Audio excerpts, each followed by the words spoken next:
नमस्कार बंधुरा डिलिशियास टेस्टनी बाई मनीषाय तोमादेर सकलके स्वागत।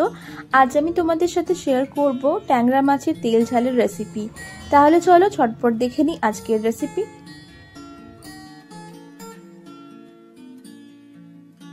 प्रथमेई आमी 4 पिस देशी टैंगरा नियेछि। परिमाण मतो हलुद गुड़ो और नुन दिए और सामान्य परिमाणे एकटु सर्षेर तेल दिए टैंगरा माछटाके खूब भालो करे मेखे नेब।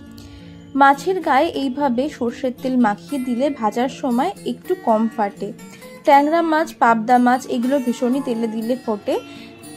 এবারে কড়াই খুব ভালো করে গরম করে নিয়ে তাতে বেশ খানিকটা সরষের তেল দিয়ে তেলটা খুব ভালো গরম করে নিয়ে নুন হলুদে মেখে রাখা ট্যাংরা মাছগুলোকে দিয়ে খুব ভালো করে ভাজতে হবে। তেলে যখন মাছটা ছাড়বেন অবশ্যই এরকম একটা ঢাল নিয়ে নেবেন, এতে গায়ে তেল ছিটকে আসবে না। মাছটা বেশ ভালো করে ভেজে নিয়ে তেল থেকে তুলে সেই তেলের মধ্যে দিয়ে দিচ্ছি সামান্য পরিমাণে একটু কালো জিরে, একটা এলাচ আর 2 টুকরো মতো দারচিনি ফোড়নে।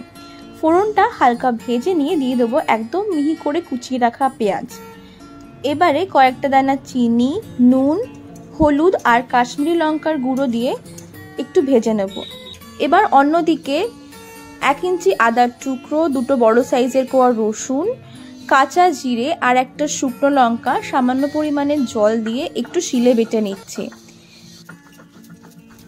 এই বাটা মশলাটাই কিন্তু রান্নার স্বাদ দ্বিগুণ করে দেবে। এবারে এই বাটা মশলাটা দিয়ে আর সামান্য পরিমাণে একটু জল দিয়ে খুব ভালো করে মশলাটাকে কষাবো।